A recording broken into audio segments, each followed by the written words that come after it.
Palakkad പട്ടാമ്പിയിൽ tipper ലോറികളുടെ നിയമലംഘനത്തിനെതിരെ പരിശോധന ശക്തമാക്കി motor വാഹന വകുപ്പ്. ഇന്നലെ പട്ടാമ്പി മേഖലയിൽ നടത്തിയ പരിശോധനയിൽ 156 കേസുകളിലായി 6 ലക്ഷത്തിലധികം രൂപയാണ് പിഴ ചുമത്തിയത്.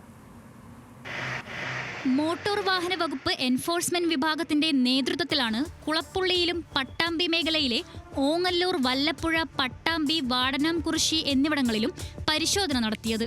പട്ടാമ്പി മേഖലയിൽ നടത്തിയ പരിശോധനയിൽ ഒറ്റ ദിവസം 156 കേസുകളിലായി 6,24,500 രൂപ പിഴ ഈടാക്കി.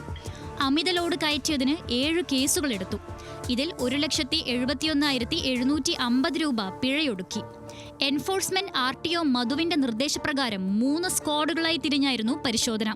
MVIമാരായ ജോഷി തോമസ്, രാജൻ, ഷിബു എന്നിവർ നേതൃത്വം നൽകി. കുളപ്പുള്ളി,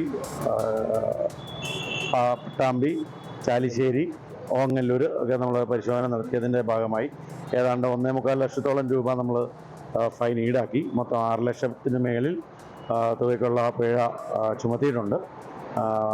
സ്കൂൾ ടൈമിൽ ഓടുന്ന വാഹനങ്ങൾക്കെതിരെ ലൈസൻസ് സസ്പെൻഷൻ നടപടികൾ സ്വീകരിക്കും. അതുപോലെ അമിത വേഗതയിലും അമിത ലോഡ് കയറ്റിക്കൊണ്ട് പോകുന്ന വാഹനങ്ങൾക്കെതിരെ കർശന നടപടി സ്വീകരിക്കാൻ ബഹുമാനപ്പെട്ട ട്രാൻസ്പോർട്ട് കമ്മീഷണർ ഉത്തരവിട്ടിട്ടുണ്ട്. വരും ദിവസങ്ങളിലും കർശനമായ പരിശോധന തുടരാൻ തന്നെയാണ് തീരുമാനം. സ്കൂൾ സമയങ്ങളിലെ ടിപ്പറുകളുടെ ഓട്ടം, അമിത ലോഡ് തുടങ്ങിയ നിയമലംഘനങ്ങളിലായിരുന്നു പരിശോധന. വരും ദിവസങ്ങളിലും പരിശോധന തുടരുമെന്ന് മോട്ടോർ വെഹിക്കിൾ ഇൻസ്പെക്ടർ അറിയിച്ചു. ന്യൂസ് മലയാളം, പാലക്കാട്.